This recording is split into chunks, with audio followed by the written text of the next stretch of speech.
Willy's Wonderland, issue number 1 from American Mythology Productions. So, yeah, this is based off of the movie, which a lot of people called a Five Nights at Freddy's ripoff. I have never seen the movie yet. I want to. Like, I do plan on seeing it at some point, like when I get the chance. But I haven't yet. But from what I've gathered, this is a prequel, somewhat. Basically, this is a story about all the animatronics and what they were like back when they were human, which is something that's new to me. I guess all the animatronics in the movie were once human before they became animatronics. So this is like their story where we find out like each of the individual characters, like and how they were as a human. And yeah, so we start off with the animatronics killing a bunch of people. And then the place obviously gets shut down, and some hobos decide to use the abandoned place to squat. And yeah, one of them is kind of like freaked out about the animatronics being around, and one of the other ones is like, don't worry about it. They're just nothing but a bunch of dummies. And then the dummy comes to life and rips off the head of the hobo. And then there's this one weird panel where like the two surviving hobos are kind of like screaming, and then there's like a third bubble that says, act help me, but the bubble's pointing off screen. But I'm like, who's that supposed to be screaming for help? It can't be the hobo that just had his head ripped off, unless his headless body is yelling for help. So I don't know about that. But yeah, one of the hobos gets his arm, well, first he gets his hand chewed off, and then he gets his arm ripped off, and then there's only one more hobo left, and she gets stabbed in the back. Then she gets sliced across the boobs, and then the rest of the animatronics surround her, and basically they rip and slurp and snap and feed off her, and yeah, she's dead. So then we cut to 2 years later, where this guy named Tex has decided to reopen Willy's Wonderland, and everyone is surprisingly like, are you sure that's a good idea? I mean, a bunch of people died here, 10 years ago. You sure you want to open up the place? And he's like, yeah, it's in the past. Like, this is a brand new start. This is going to be the greatest family restaurant on this side of the Mississippi. Yeah, he's basically he's giving a grand tour to all the family members and all the family and kids and reporters. We have this scene where a kid's like, hey, look, my pinball machine. Can I play it? And I don't know when this is supposed to take place, but I've never seen any kid so excited to play pinball. I've never seen a kid be that happy to play a pinball machine. But yeah, he basically just kind of brushes off the reporters asking about the murders and a lot of people died here. This is a good idea. He's like, yeah, this is fine. Like, this is a brand new place. This place is 100% safe.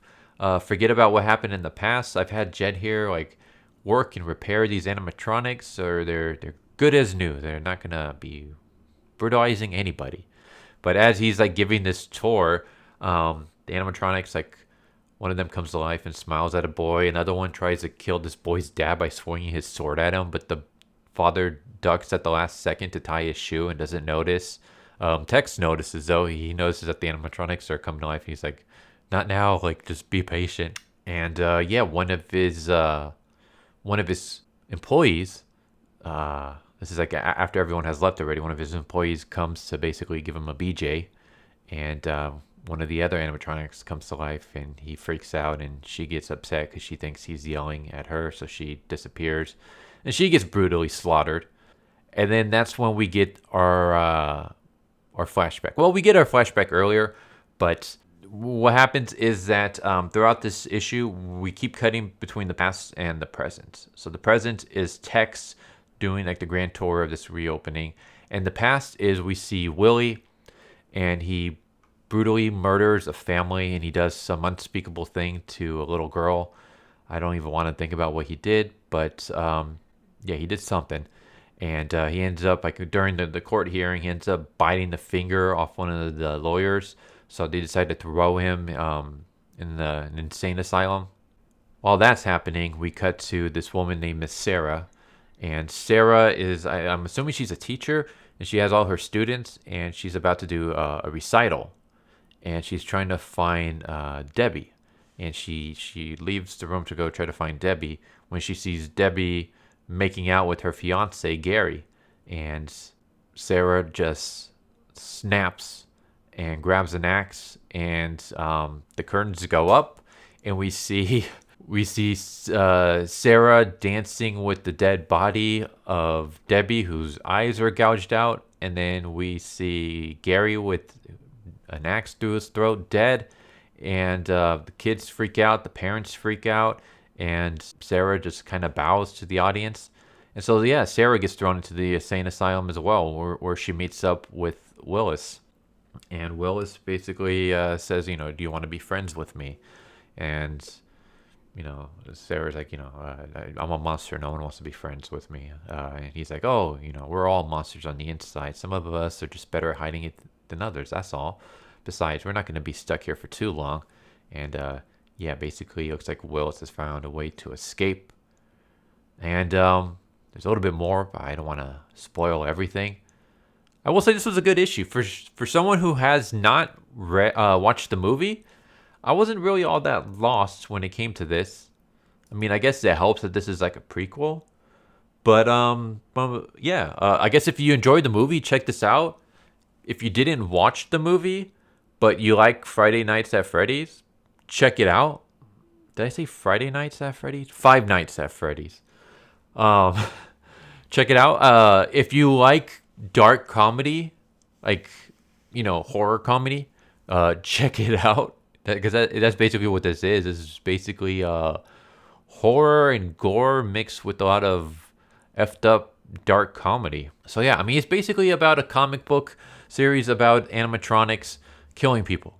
So if that seems like something right up your alley, give it a look-see. I enjoyed it. I thought it was good. So yeah, I recommend it. Artwork's pretty good for I'm guessing an independent publisher. I've never heard of American Mythology Productions before. So yeah, for a small-time publisher, artwork is good. Story, I liked it. I guess I would kind of wish that the flashbacks were more pointed out.